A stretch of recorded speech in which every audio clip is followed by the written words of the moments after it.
All right, guys. And we're here. Today we have our episode 11. You already know who it is. It's Kyle Pursley with the TruYou Unfiltered podcast, where our podcast is your guide to navigating life's challenges, achieving a holistic well-being. We explore topics that help you overcome obstacles in emotional, spiritual, financial, and physical aspects while providing practical advice for balancing family, business growth, fitness, and mental well-being. In this episode, we're joined with Mr. David Kennedy here, entrepreneur, pastor, and the founder of Stomping Grounds Coffee Company. David shares his unique perspective on building relationship equity and coaching through meaningful questions. His insights will inspire you to approach self-development and connection in a whole new way. So let's get into it. Let's go. Yes, man. So thank you so much for coming on here. I know it's like a long time coming, but we're here. We're making it happen. Right. And you know what I appreciate about our whole relationship, except aside from the coffee, I would say it would have to be around the deep conversations that we ended up having. It could be about a book, why an author could be so inspiring. It could be philosophy. Also, you're just overall a good listener, I think. You know, a really good listener with that, you know. And so with that all being said, you know, I appreciate that. Talk to us about your all's background for the people who are listening, and you are very welcome, my man. Yeah. Well, right now we are in the throes of small business life.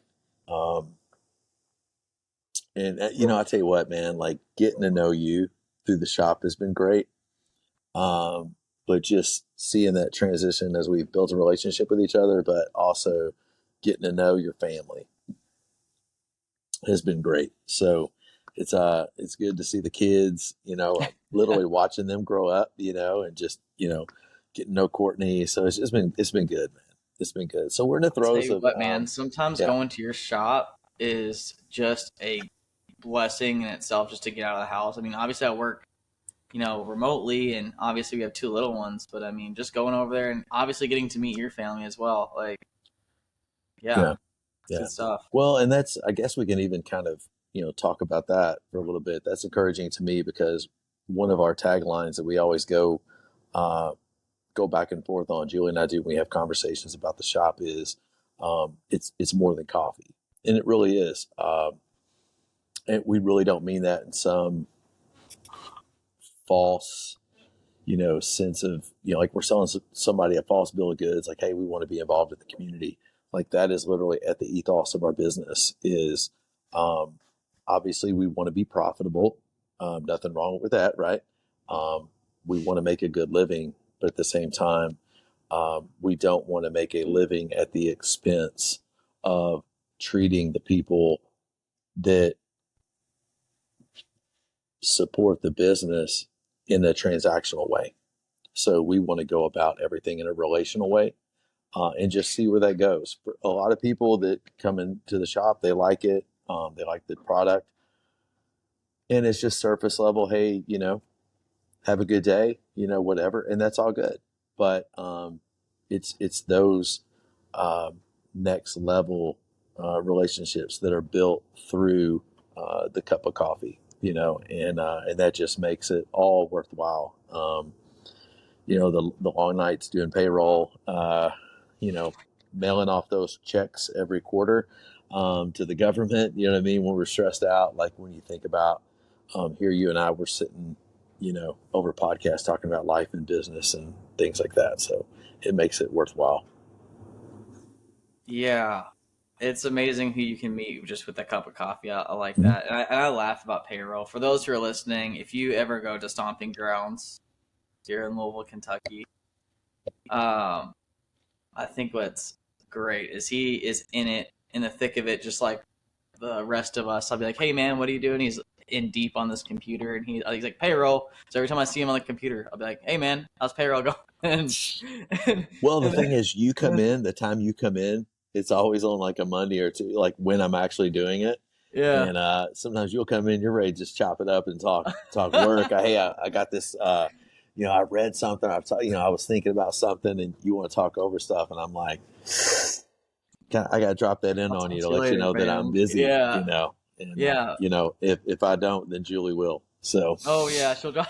Hey, she'll keep you straight. You yeah, gotta appreciate a woman like that for sure. And yeah. also to her and to you, when all the snow came, when you reached out to me for just getting the salt on the driveway, meant the world to us, man. I Oh thought that man. was fantastic. So guys, like the community, everything, like it goes from his product to his actions. It's everything.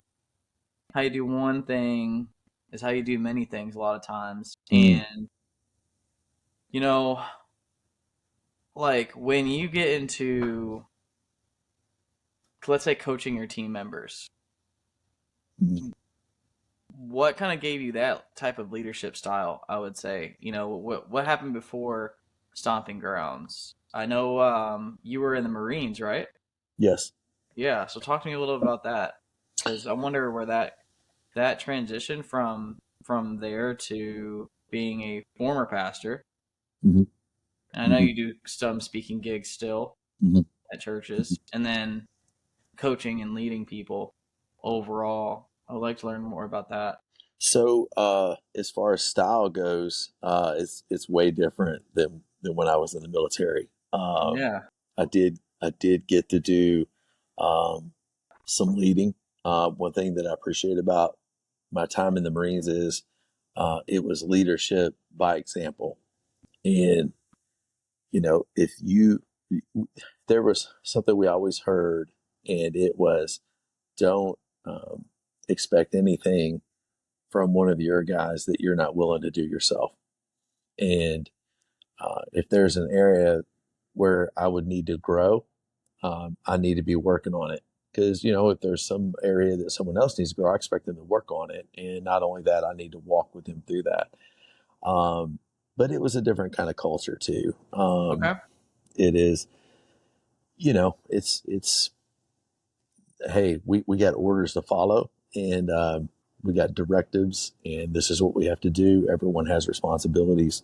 Um, there's not a whole lot of fun and games. Um, there's and this was quite a while ago. This was 20 plus years ago. So it wasn't hey, what do y'all think about this? Or hey, we're asking questions on the team here. It wasn't any of that. It was let's put our heads down and let's go. I was a sergeant when I got out, and so being in an infantry regiment, it was it's pretty intense, high intensity stuff. A lot of attention to detail. Um, Give me an example. let's just say when we're on air alert and we have a certain amount of time whenever we get called in um, to report and load up and uh, get to our get the company together and get to whether it be an air station or what have you. There was just a lot checking a lot of boxes, and so it was just a lot of attention. Being a leader that had to be attention, they had to pay attention to the details and the little things, and expect that from everyone.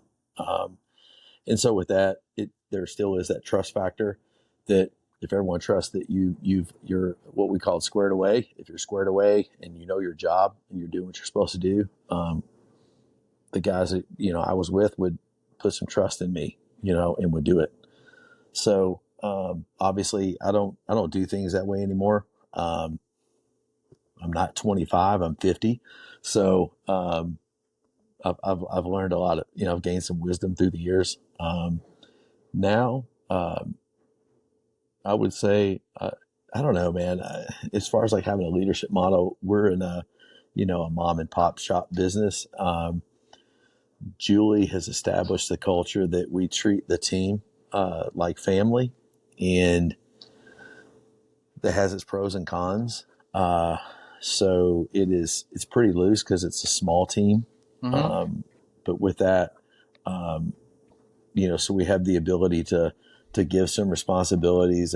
If people can't, you know, thrive in that, then we just give those responsibilities to someone else. It's not such a rigid, top down system. to where, hey, we got a GM, we got 3 shift managers, and 5 assistants, and we go by the book. And I mean, we don't have a training manual, we don't have an employee handbook.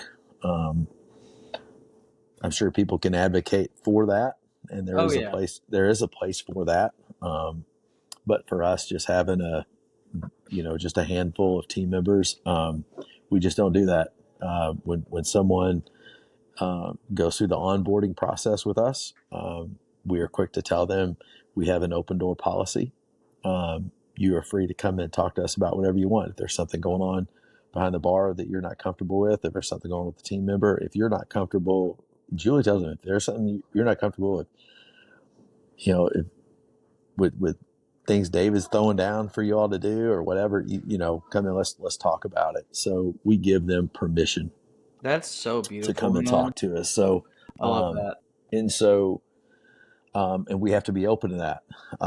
They need to know that, I can go and talk to Julie, I can go and talk to David, and they will work through whether it be a conflict between team members or, it could be me. They could be upset with me, and they're just, well, I don't know, David did this and he said that and you said this, because it could be, I said something on Monday, Julie said something on Tuesday. They're confused with the communication process.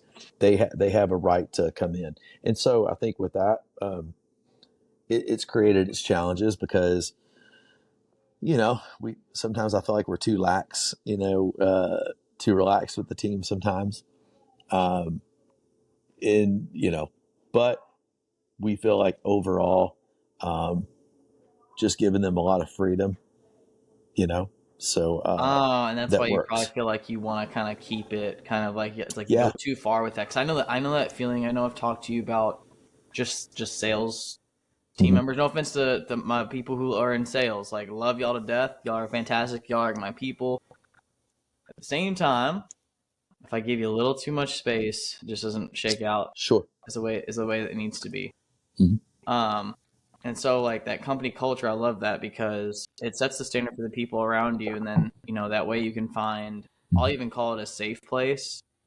At the same time, when you need to be set straight, you have the people around you who have the most context a lot of the times, especially when you're working with people. It's like you spend a lot of time with those people outside of, your family. I mean, you and I train jiu-jitsu. Obviously, we see those people, the same people, but really it's like the workplace. And it's awesome that you're able to, work with, your wife and all at the same time. Not to go on too far of a tangent, but it's just culture is very, very important, and it's for those reasons.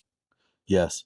So that's for when we look at the culture of the shop, it is, how are we treating each other? How do we feel things are going with the team? Like, we can always pinpoint there's been awesome seasons, there's been challenging seasons, and there's been times where I just grab 1 or 2 people and sit down and say, look, I don't know what's going on, but the team is off right now, and let's talk about that. What do you think is going on?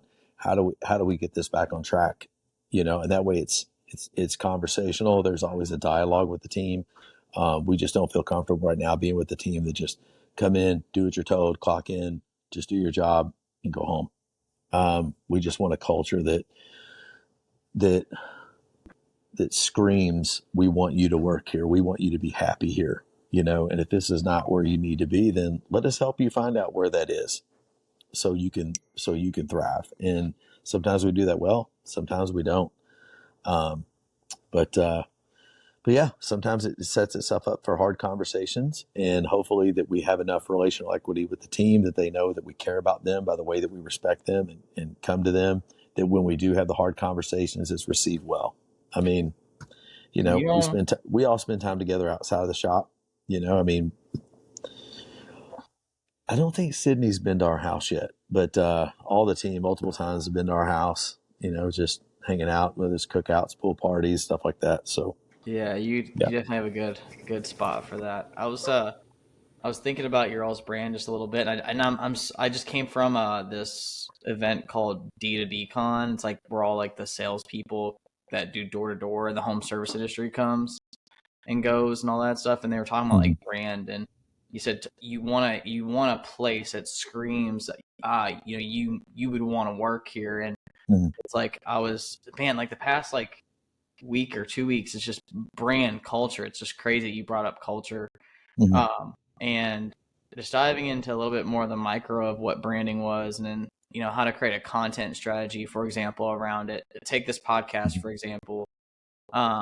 It can be the content can surround your values, your messaging, which can be tied into like your skill sets, and a lot of times that can help you with getting talent, but also customers at the same time.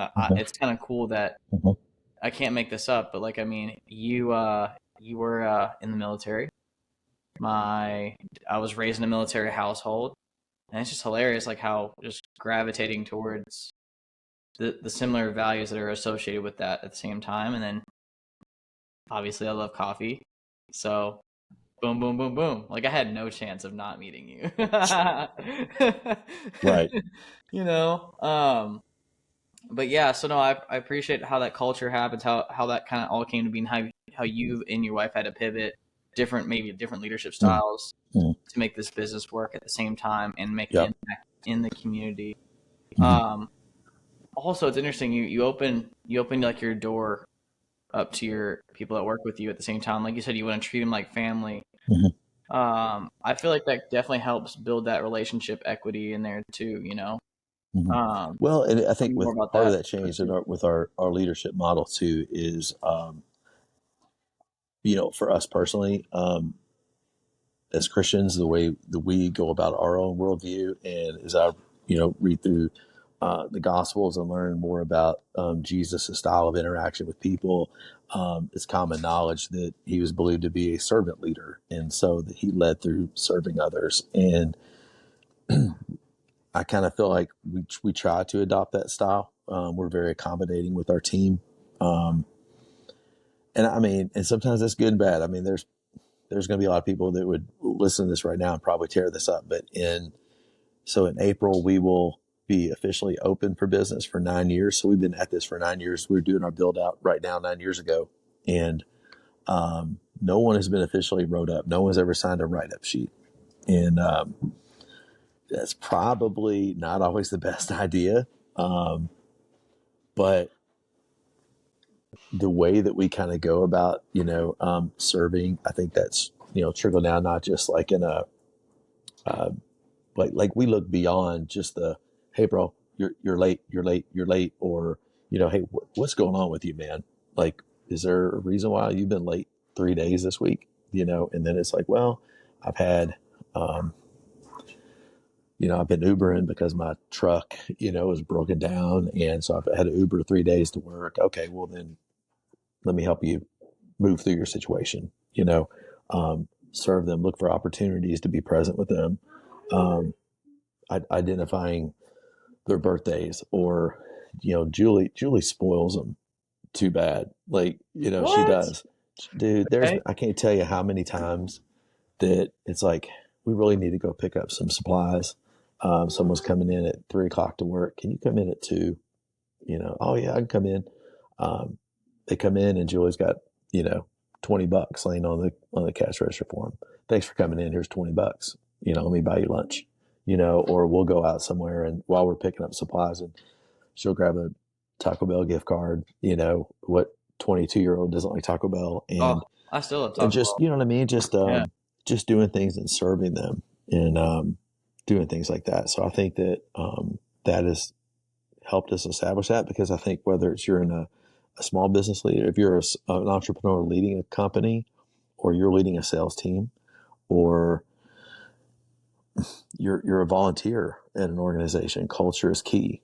I know that we want to be profitable. We all want to make money. But if the culture's terrible, you're probably going to make less money. If people really don't want to be at work, I just don't see them giving their best. If they love being there, chances are they're going to work harder. They're going to take some pride in their job. They're identifying with that. And so, with all the things that we're probably doing wrong, I would rather err on the side of grace and err on the side of serving than just being, kind of a power over mentality. And we want to work with them. And so, yeah, culture is key. No one out cleans Julie at the shop. She owns and operates the place, but no one cleans the bathroom more than she does. So if she's going to ask someone to go clean the bathroom, well, most of the time they don't even really have to, because when they come in their shift, she's already done it. You know what I mean? Yeah, So they know, She's like, on it. hey, I see her. She's moving and she's a not, grooving. Julie's not asking me to do something that she's not willing to do herself. And we see There it her is. doing it all the There it time. is again. And Yeah. so culture is key, whether you're at work, whether you're even in your family, right? There's ways that we need to tweak the culture in our home as our girls have gotten older and they're pushing their buttons. And when your kids are, going through the terrible twos, we call them terrible twos, and how you manage the culture of your house through the terrible twos is different when they were infants. It's just different. Saying you and I've talked about this, like when I was talking to Chewy at the gym, and, he was asking me about, we was talking business and work one day. And I said that, the best thing about the gym is the culture. It'd be different if it's full of a bunch of, 28 to 30-year-old hotheads who just wants to slam everybody and beat the crap out of each other. You're not going to keep clients there very long. You're going to keep a certain niche of people. But when you have a place that's very camaraderie, it's got a lot of camaraderie in it. People pushing each other to do better. Like the competitions, people are kind of want to compete. So how can I help you get better? They say, hey man, I want to be a part of something like that. These people are helping me to be better in my life at some aspect. And so it's a culture issue. So culture is key. I could definitely see that too, because I've went to a few gyms even here in Louisville. I've went to various different ones, and each one definitely has the culture is definitely different. And it's fun too, right? Like the way I found that was like just through understanding like just my own core values and then adopting those as company core values, and then just like I'm not above or below anything. I think that's like kind of what's been helping me out just personally in the marketing agency world of business, right? And by the way, congrats on the 9 years. When's the officially 9 years? April. April. Not Mm-hmm. April 1st, is it? No, April Where I was 13th. going. Yeah, no. Yeah. Oh man, no. But anywho, that's awesome. So I know you've started to get into the coaching industry a little bit, dabbling in it maybe. What have you been trying to accomplish in there, and why? Well, I've been very slow moving in that, That's okay. because I see people. I mean, it's a great service. It's great. People that are driven want to be coached. They want to be mentored. But I feel like I'm always in that space because I try to be a good listener with people. I'll notice I can pick up after 2 or 3 conversations. I think there's a reason why I'm having conversations with this guy. Something's brewing with him. I haven't put my finger on it yet, and something will develop. Whether it's a 3-month relationship, 6-month, but I naturally have these relationships that come together, and for some reason, over the last couple of years, especially, I've kind of become like I guess a magnet. I joked around with my best friend. He's in his 60s now, and I said, "Yeah, I don't know what it is right now, but I feel like I'm a magnet for 27-year-old guys." And and like the Okay. same thing now, like hanging in the gym. I'm just like rolling with all these young guys and hanging out. But being with these 27-year-olds, I see a lot of 27, 28, 29, 30-year-old guys who are new dads.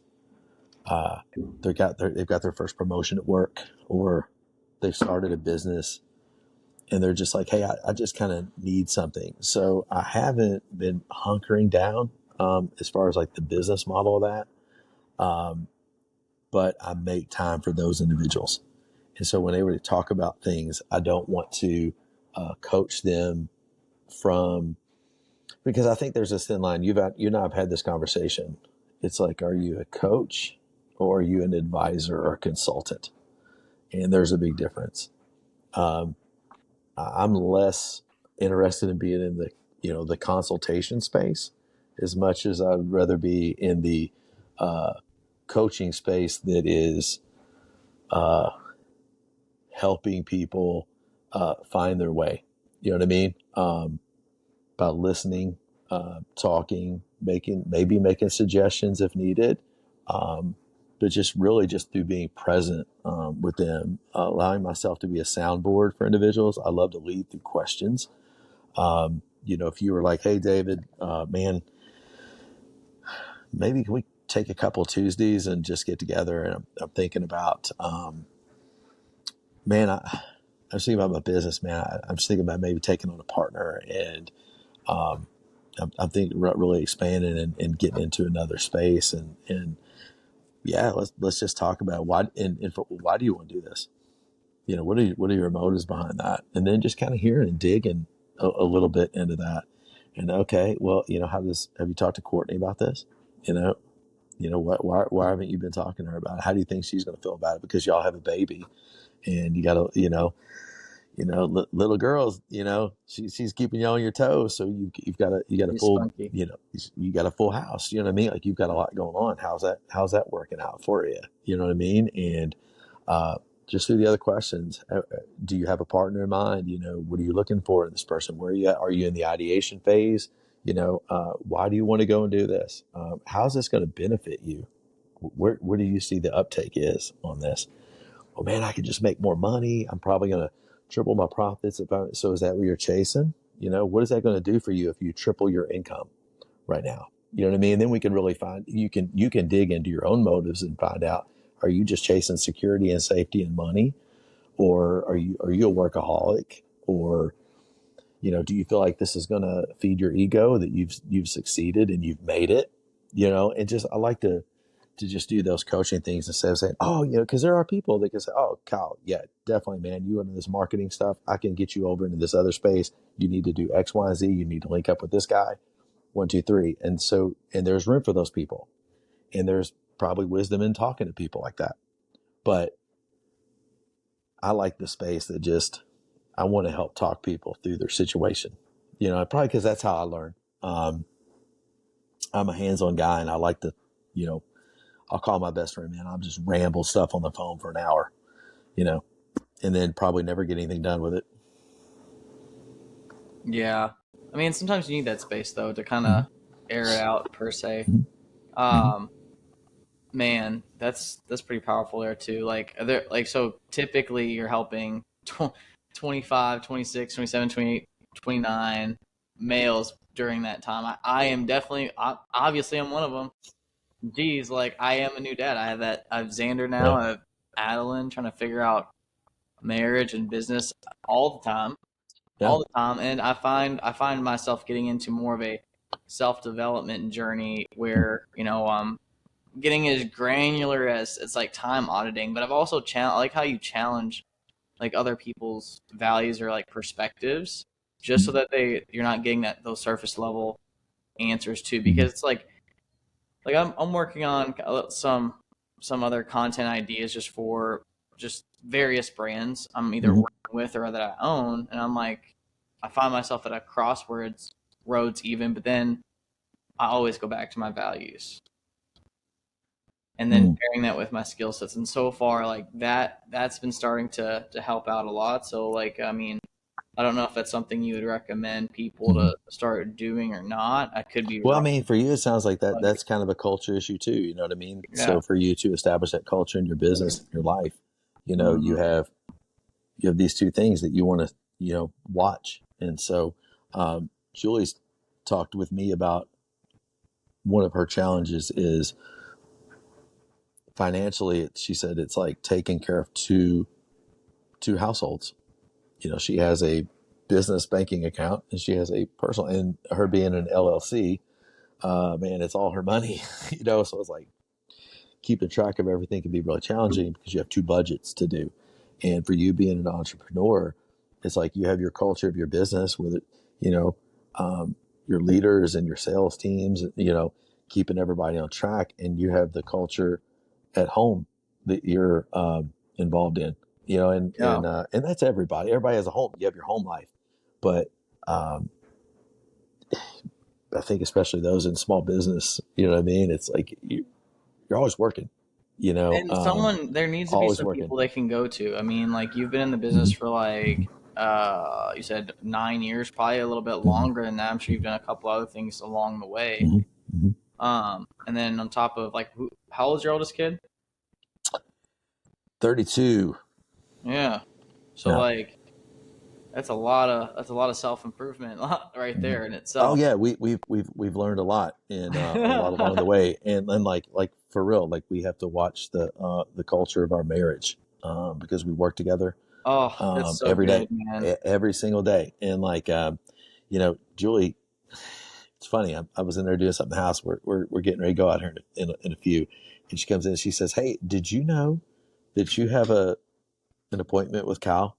She came in with the phone. She said, apparently he's been trying to get a hold of you. I heard the phone ringing, and you never got it. And I went and checked to see who called, and you have text messages from Kyle, and apparently you have a podcast. I'm like, oh, and like, oh my gosh, and like one thing is she's like, well, remember, we've got something to do. And where years ago, when I'm going and going and going, um, and this is just terrible to say, but even when I was like serving on staff at a church that was very busy, man, I was going and going and going all the time, and she was getting the scraps, and and I was in a place that promoted family, and she really wasn't getting my best. You know what I mean? And so I'm so much better about that now than I was then, because I understand what kind of culture do we want to have in our marriage. Well, we've learned a lot through our mistakes and through consistent wins through the years. On the 25th, we will be married 30 years, right, this month.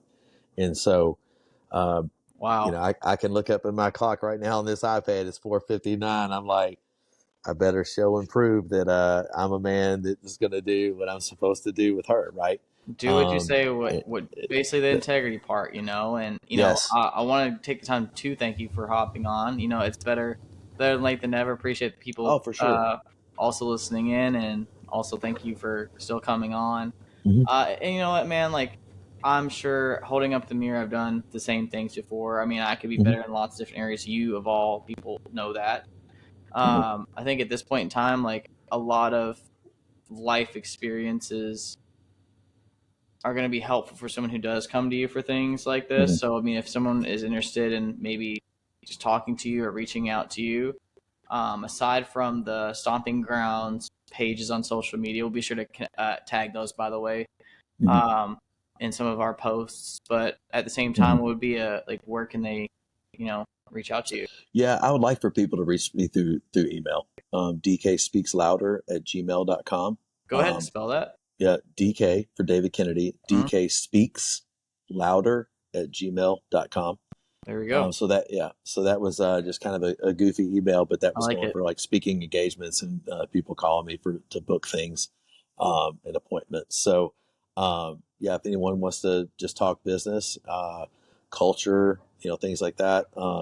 You know what? While we're just off the cuff, Kyle, maybe you and I we just start like a 6-week, 8-week coaching cohort or something, and get some people on a call and just do some of this. Let's just get some questions going and That would uh, be and, fun. Like and, help and someone get the kind of juices identify going. their own personal. I mean, it Yeah. doesn't be this, but just like personal branding or like the culture Hmm. in itself outside of business or inside of business. Yeah. It's Let's good do stuff. that. Let's get another show going, and we'll just do an episode on culture and developing Uh, culture and evaluating culture and changing the trajectory of your culture. Maybe we can get into some of that. that'll change the trajectory of someone's life. Better watch out there. But Right. Right. so, Right. I Right. hear that. So I'm gonna go ahead and close this up. Close this out, guys. So thank you all so Awesome. much for taking the time. Yeah. We crushed this, I believe. I hope you all enjoyed it. Got something from this. Every time I talk to David, I always get something amazing Yeah. from it. So Yeah. until next time, thank you all for tuning in on the TruYou Unfiltered podcast. Appreciate you so much, bro.